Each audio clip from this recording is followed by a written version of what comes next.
সবাইকে স্বাগতম। আমরা আজকে একটা গুরুত্বপূর্ণ প্রশ্নের সমাধান করব। যে প্রশ্নটি বিসিএস সহ বিভিন্ন চাকরির পরীক্ষাতে আসছিল।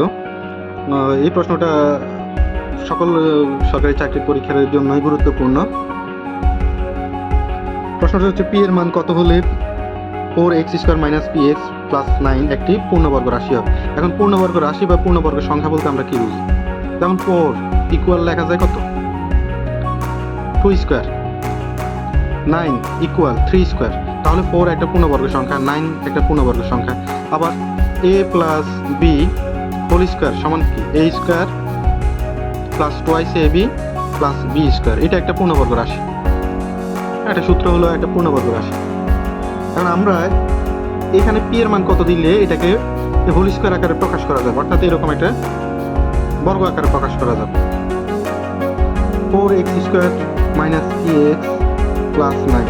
আমরা 4 কে লিখতে পারি 2x², অর্থাৎ 2 মানে হচ্ছে 2² মানে 4, 2x² মানে 2² x²। তাহলে 2² মানে হচ্ছে 4 আর x² এর জায়গায় x² মাইনাস px এর জায়গায় px লিখি। এটা এমসিকিউতে আসবে, আমরা ওইভাবে সলিউশন করবো শর্টকাটে। a² মাইনাস টোয়াইস a এর জায়গা হচ্ছে কত? টোয়াইস x, b জায়গায় কত? 3। তাহলে এখানে কি আছে? এক্সট্রা আছে, আর বাকিটা হচ্ছে p এর মান। তাহলে 2 দুগুণে 4, 3 4 12।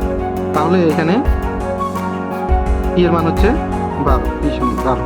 অর্থাৎ আমরা যদি p এর মান এখানে 12 বসাই তাহলে এরকম হোল স্কয়ার আকারে লেখা যায়। আমরা দেখি কিভাবে লেখা যায়।